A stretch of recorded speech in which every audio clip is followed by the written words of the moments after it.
नमस्कार दोस्तों, आज हम एक ऐसे टॉपिक के बारे में बात करेंगे जो सबने एक छोड़ रखा है और उस पर किसी का ध्यान नहीं जाता और जो कि बहुत ज़रूरी है।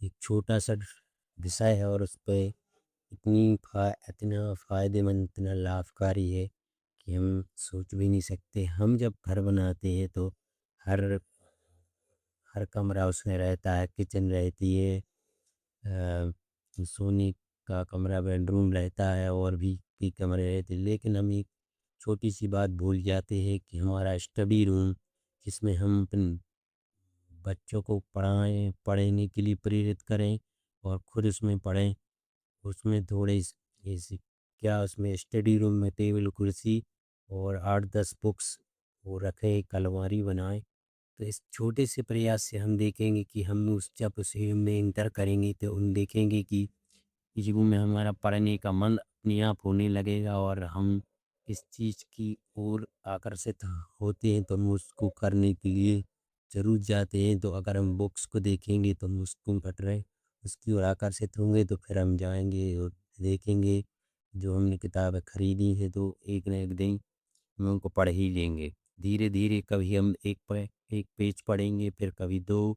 तो ऐसे हमें पढ़ने की आदत हो जाएगी और हमारे बच्चों को हो जाएगी। माहौल भी अच्छा रहेगा और एक एजुकेटेड पर्सन के रूम में भी हम अ, जाने जाएंगे। तो और ऐसे ही कोई और आएगा आपके घर तो देखिएगा कि वो भाई इनके रूम में तो, इनके घर में तो एक स्टडी रूम है, तो वो भी इसकी चर्चा अपने आस पड़ोस या लोगों में करेगा जिसकी पहचानते हैं, तो वो भी इस चीज़ को आगे बढ़ाएगा। वो भी अपनी कार में जब बनाएगा तो उसमें भी दफ्तरी रूम बनाएगा। तो हम चाह रहे हैं कि इस तरह से देश के हर एक घर में एक स्टडी रूम हो, चाहे वो गरीब हो चाहे अमीर हो।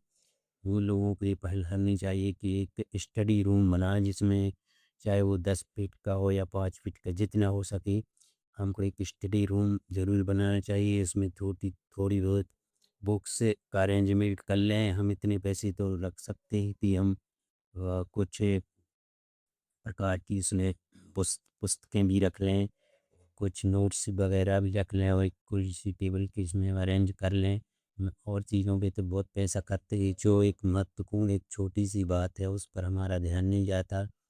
तो हम बड़ी बड़ी कोचिंग सेंटर में घूमते जाते हैं और वहाँ भी तो क्या होता भी, वहाँ बुक्स भी खुद की ले जानी पड़ती है और टेबल कुर्सी का अरेंजमेंट बस वहीं की वो संस्था कर देती है। तो हम चाह रहे हैं कि देश के हर घर में ही ऐसी व्यवस्था हो, एक छोटा सा पुस्तकालय हर घर में हो, जिससे कि हम वो अपने इतिहास, अपनी ऐसा कल्चर डेवलपमेंट हो जाए कि हर घर में एक पुस्तकालय जैसा माहौल बन जाए। एक छोटा सा रूम, उसे हम स्टडी रूम कह सकते हैं, अध्ययन रूम कह सकते हैं। उसमें जो भी किताबें हों धार्मिक हो या फिर पढ़ने की या प्रैक्टिकल या साइंस की हों, हम उसमें रख सकते हैं। और इस दिशा में हम और सरकार का भी ध्यान खींच सकते हैं। सरकार भी इस पर जोर देगी तो वो भी इस पर अपना कुछ अनुदान या कुछ आर्थिक सहायता देने की कोशिश करेगी। और और जो भी स्टूडेंट हैं उनको भी इस पर ध्यान देना चाहिए कि अपने घर में एक स्टडी रूम बनाए। अगर मेरा वीडियो अच्छा लगा हो तो उसको लाइक शेयर फॉलो ज़रूर करें। Dạ,